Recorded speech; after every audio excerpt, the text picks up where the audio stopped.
స్థానంలో ఐజీ స్థాయి అధికారిని నియమించాలని తెలంగాణ హైకోర్టు చేసిన వ్యాఖ్యలు ఇప్పుడు హాట్ టాపిక్ గా మారాయి. హైడ్రా చట్టానికి అతీతంగా వ్యవహరిస్తోందా? హైకోర్టు ఇంత సీరియస్ కామెంట్లు చేయడానికి కారణం ఏంటి? ఈ అంశం బ్యాక్గ్రౌండ్ ఏంటో ఇప్పుడు చూద్దాం.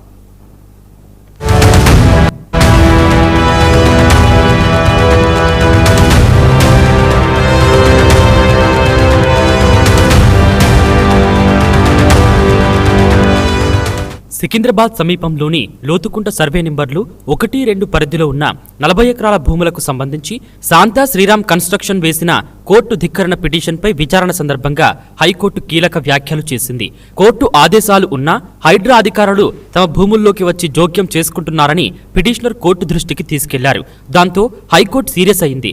హైడ్రా కమిషనర్ పదవి నుంచి రంగనాథ్ను తొలగించి అర్హత కలిగిన అధికారిని ఈ పదవిలో నియమించాలని తెలంగాణ ప్రభుత్వ ప్రధాన కార్యదర్శికి ఆదేశాలు జారీ చేసింది. సెక్రటరీ ర్యాంకు స్థానంలో ఉన్న ఉన్నతాధికారి కోర్టు ఉత్తర్వులను ధిక్కరించడం ఏమాత్రం సమంజసం కాదని హైకోర్టు అభిప్రాయపడింది. 63 కోర్టు ధిక్కరణ పిటిషన్లపై ఆగ్రహం వ్యక్తం చేసింది. హైడ్రా కమిషనర్గా రంగనాథ్ కొనసాగితే రూల్ ఆఫ్ లా తప్పుతుందని పేర్కొంది. ఇన్ని ఉల్లంఘనలకు పాల్పడుతున్న అధికారిని ఇంకా అదే పోస్టులో కొనసాగించడం సరికాదని, రంగనాథ్ను తొలగించడం తప్ప మరో ఆప్షన్ లేదని కూడా వ్యాఖ్యానించింది.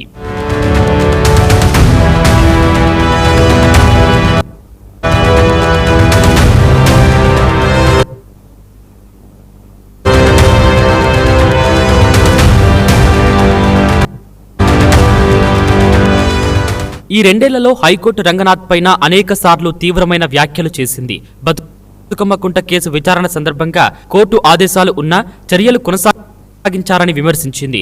నోటీసులు ఇవ్వకుండా కూల్చివేతలు చేయడం చట్టబద్ధం కాదని వ్యాఖ్యానించడంతో పాటు కోర్టులను రెచ్చగొట్టవద్దు అని హెచ్చరించింది. సూరారం కేసులో వ్యక్తిగతంగా హాజరు కావాలని ఆదేశించింది. కోర్టు ఆదేశాలను నిర్లక్ష్యం చేయడం ఉద్యోగ జీవితంపై ప్రభావం చూపుతుందని హెచ్చరించింది. వారం రోజుల క్రితం కోర్టు ధిక్కరణ వ్యవహారంలో అరెస్టు చేయాలని ఆదేశించింది. తర్వాత అడ్వకేట్ జనరల్ విజ్ఞప్తితో ఆ ఉత్తర్వును వెనక్కి తీసుకుంది. పదే పదే కోర్టు ఆదేశాలు ఉల్లంఘిస్తున్నారు అని తీవ్రంగా వ్యాఖ్యానించింది. అనంతరం జరిగిన పరిణామాల్లో చట్టానికి మించి వ్యవహరిస్తున్నారు. హైకోర్టు చరిత్రలో ఇలాంటి వ్యవహారం చూడలేదు, సరైన క్షమాపణ కూడా చెప్పలేదని తీవ్ర అసంతృప్తి వ్యక్తం చేసింది. తాజాగా ఇప్పుడు రంగనాథ్ను వెంటనే తొలగించాలని, ఆయన స్థానంలో ఐజీ స్థాయి అధికారిని నియమించాలని సూచించింది.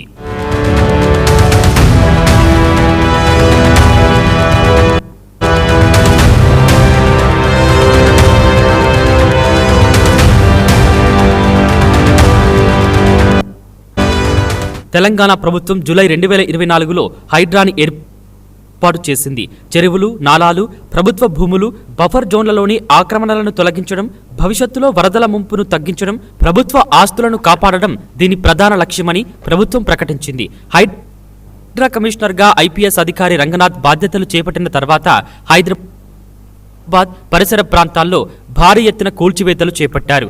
ప్రారంభ దశలోనే చెరువులు, నాలాల ఆక్రమణల తొలగింపుతో పాటు ప్రముఖులు, వ్యాపార సంస్థలు, రియల్ ఎస్టేట్ సంస్థల నిర్మాణాలపై కూడా చర్యలు తీసుకోవడంతో హైడ్రా దూకుడుగా వ్యవహరిస్తోందనే అభిప్రాయం ఏర్పడింది. ప్రభుత్వం మాత్రం ఆక్రమణ ఎవరిదైనా ఉపేక్షించబోమని స్పష్టం చేసింది.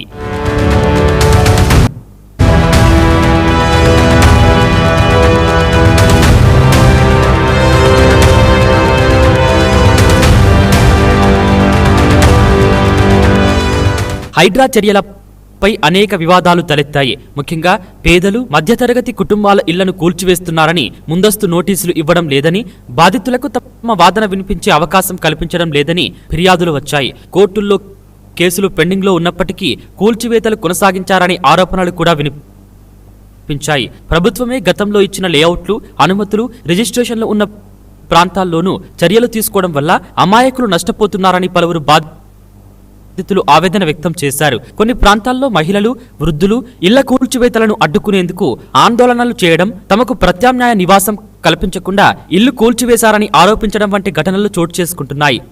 సెలవు రోజుల్లో లేదా తెల్లవారుజామున కూల్చివేతలు చేపట్టి ప్రజలకు సిద్ధమయ్యే అవకాశం ఇవ్వడం లేదన్న విమర్శలు కూడా వచ్చాయి. ఈ చర్యలపై అనేక మంది హైకోర్టును ఆశ్రయించారు. కోర్టు అనుమతి లేకుండా లేదా స్టే ఉత్తర్వులు ఉన్నప్పటికీ చర్యలు కొనసాగించారని ఆరోపిస్తూ కోర్టు ధిక్కరణ పిటిషన్లు దాఖలయ్యాయి.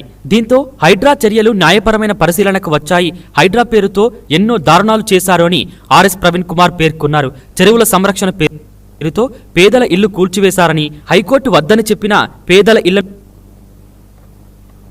కూల్చేశారని, కోర్టులు పనిచేయని శని ఆదివారాల్లో పేదల ఇల్లు కూల్చారని, హైడ్రా పేరుతో ఎన్నో దారుణాలు చేశారని ఆర్ఎస్ ప్రవీణ్ కుమార్ పేర్కొన్నారు.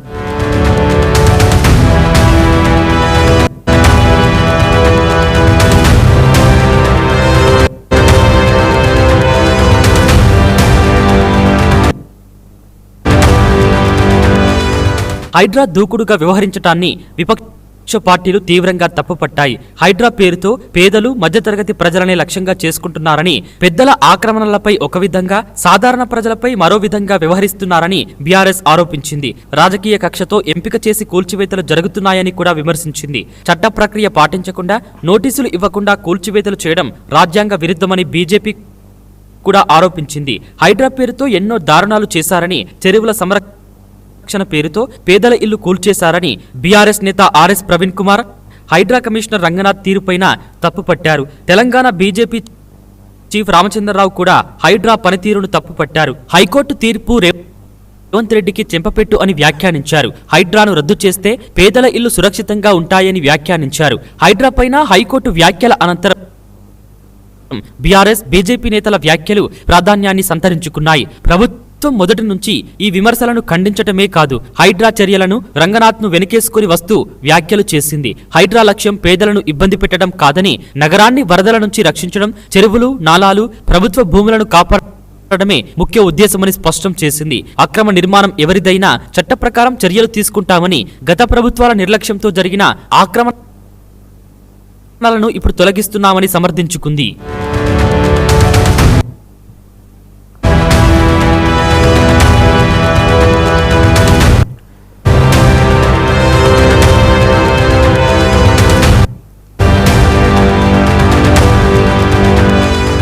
ఈ ఆరోపణలపైన హైడ్రా కమిషనర్ రంగనాథ్ కూడా పలుమార్లు స్పందించారు. వ్యక్తులను లక్ష్యంగా చేసుకుని చర్యలు తీసుకోవడం లేదని, పూర్తిగా చట్టం ప్రకారమే వ్యవహరిస్తున్నామని చెప్పారు. కోర్టు ఆదేశాలను ఉద్దేశపూర్వకంగా ఉల్లంఘించలేదని, ప్రభుత్వ భూములు, చెరువులు, నాలాలను రక్షించడమే తమ బాధ్యత అని వివరించారు. కోర్టు ధిక్కరణ కేసుల్లో హైకోర్టు ఆయన వివరణలతో సంతృప్తి చెందని సందర్భాలు చోటు చేసుకోవడంతో హైడ్రా పనితీరు మరింత వివాదాస్పదంగా మారింది. లోతుకుంట భూముల వివాదానికి సంబంధించి రంగనాథ్ క్షమాపణలు తెలిపారు. కోర్టులు, న్యాయ వ్యవస్థపై తనకు ఎంతో నమ్మకం ఉందని అఫిడవిట్లో పేర్కొన్నారు. అలాగే లోతుకుంట సర్వే నెంబర్లు 1, 2 పరిధిలోని 40 ఎకరాల భూమిలోకి హైడ్రా బృందం వెళ్లలేదని కోర్టుకు వివరించారు.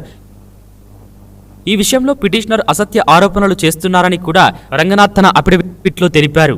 హైకోర్టు వ్యాఖ్యలపైన ప్రభుత్వం ఏ రకంగా స్పందిస్తుంది? రంగనాథ్ను తప్పిస్తుందా లేక అదే పదవిలో కొనసాగిస్తుందా?